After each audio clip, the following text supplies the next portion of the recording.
Hello, everybody. I'm George from Ireland. Well, Trump marks 100 days as president. I think marked it. Was it yesterday? And it's been as cataclysmic as I forecast.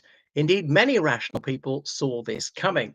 Kamala Harris, evil bitch that she is, she was on the money when she said, all these Nobel laureates in economics have said that his economic plan is going to be disastrous, and so it has proved. It was also predictable. The foreseeability of this Trump shit show makes people even stupider for voting for him. And all right, if you're a single issue voter, at least he has saved a few children. If you are super rich and extremely avaricious and want tax cuts, he's good for you. If you want to annihilate the Palestinians, well, I suppose he's delivering on that one. If you are a Putin puppet, well, you're probably pleased with him. But for most people, he's been very bad news. Um, his hubris, his overconfidence, his aggression, his imbecility, his unwillingness to seek counsel, his cheerful disregard for objective reality, well, that hasn't changed one whit. Because I was reading about insanity the other day, and particularly schizophrenia, and one of this is the belief in things which are flagrantly false. I mean, obviously there can be mass psychosis, and not believing that you're beautiful if you're not, because that's so subjective, or not believing that you're stupid if you're actually smart, because what's the cutoff line between the two? But things which are provably bogus. But here we go on with Trump, and then his complete disregard for evidence, and then just fire hosing people with lies. So why do we bang on about this 100 days? Well, obviously it goes back to Napoleon Bonaparte. His 100 days is actually slightly more, from him landing at Golfe Juan on the 1st of March 1815, when he escaped from Elba, where to had been exiled in 1814, and came back to take over France again, try and relaunch his empire, and then meeting his Waterloo, and his abdication. That was roughly 100 days. Or Franklin Delano Roosevelt, when he came into office on the 4th of March 1933, his 100 days, various executive orders, getting Congress to pass various acts, taking action to arrest the terrible decline of the United States economy and turning around the US economy, therefore the global economy. And I know it was quite slow, but it was at least moving in the right direction, getting unemployment down, and getting economic growth going back again. So in the US context, it was first spoken of like that. Tony Blair, 1997, and I abominate him. I was a day one reviler of Trump, not Trump, of Blair and all his evil works and all his empty promises. But he hit the ground running, and he took some decisive action. He was wildly popular. The Britpop generation going on foot to the state opening of Parliament, glad handing people. He said New Labour was in permanent campaign mode.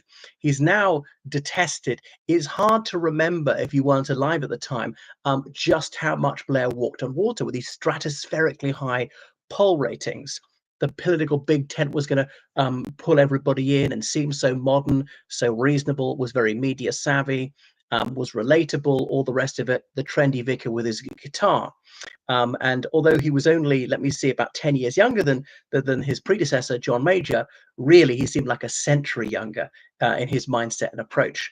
But coming back to Trump, well, we only really have polling data that's remotely reliable from just after the Second World War, when Dr. William Gallup invented opinion polling as we know it.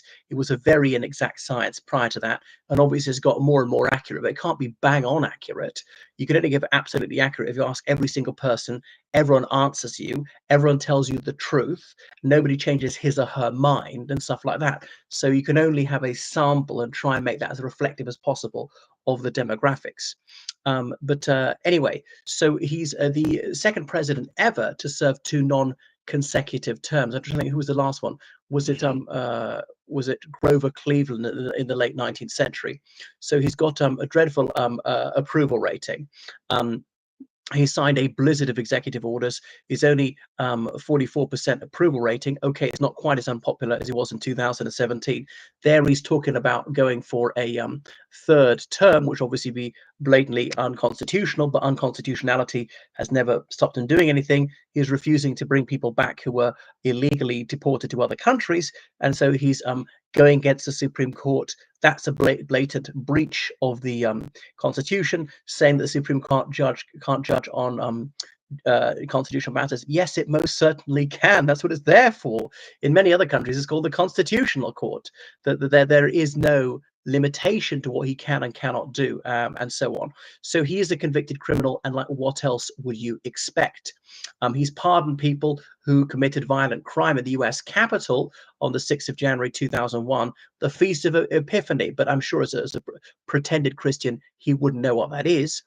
He's damaged the U.S. economy really fast. It's a completely self-inflicted wound with these tariffs, which anybody could have told you was going to be very bad news.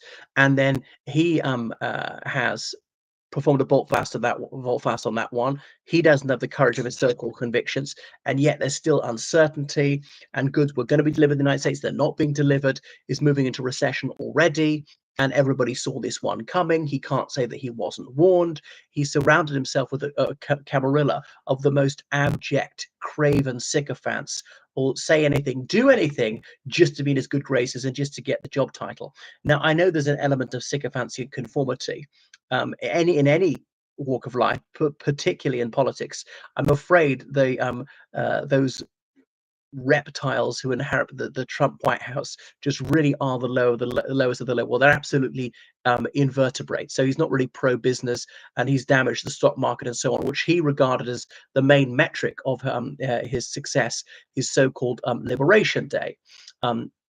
And then he's cutting funding from various US universities, which don't expel people for exercising their First Amendment rights, for people who are speaking out saying, uphold international law, uphold humanitarian law, Palestinians are human too, no more atrocities in Gaza, freedom for Palestine. No, he can't tolerate that. Deporting hundreds of students, foreign students who are legally in the United States, that's obviously damaged the whole US university sector. A lot of foreign students say, I'm not going to study in the United States because if I'm alleged to have exercised my right to free speech, even if I didn't exercise it, I could be booted out and lose tens of thousands, maybe thousands of dollars in my education. I've paid the fees, I've gone through 3 years of it, and then kicked out before I actually get a chance to graduate. I'm not going there. I'm going to go somewhere else. So he's wrecked America's reputation for freedom of expression and so on. So we see that the shrinking of the economy. He's obviously that the U.S. deficit is going to get worse. So a lot of clever people are not going to the U.S. because they might be deported, even though there's nothing wrong. He's broken up families by deporting foreign fathers and mothers. So much for family values. He's proved his inhumanity, his cruelty, his spite yet again. Now, xenophobes and rapists will obviously be hooting and stamping their feet in elation that he's caused so much grief to completely innocent people. He's betrayed the Ukrainians. He's tried to extort them. The Ukrainians are over a barrel. He's almost like another enemy to Ukraine to get all, 50% of all their mineral resources for years and no military guarantees in return. But obviously it's rather pie in the sky, because which company is going to invest in this sector in Ukraine whilst the war is ongoing? No insurance will cover you in a war. Your employees could be killed. Any of your equipment, whatever, could be destroyed. You have to make a major investment to extract all these minerals and so forth. So well, it's rather idiotic. He's done very little to deter the Chinese. He's caused a rupture with NATO allies in Europe. He's been grossly offensive to Canada. This has really backfired on him. He might have had Pierre Poilievre come to office as prime minister, who's a progressive conservative, but no, he's wrecked it for a kindred party. The Liberals have won another term under Mark Carney, who's less in line with Trump's ideology. So that was really shooting himself in the foot yet again. So his imbecility, his decline into dementia is accelerating before our very eyes.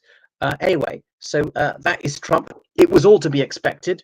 It's all avoidable. But, the Democrats have got to choose someone who's not so dislikable and evil, and maybe they'll have a chance next time. But I'm worried that Trump will die in office and JD Vance will get there, who's younger, who's definitely not demented, who may be just as vicious and actually even less sincere. He doesn't believe what he says. We know that because a few years ago, when he didn't think that Trump was going to get there, we heard at what JD Vance really believes. But obviously now he's changed his tune just to be a double act with Trump. Right, anyway, thank you for watching my channel. Make sure you subscribe on Patreon, donate PayPal, georgecallahan79@gmail.com. Goodbye.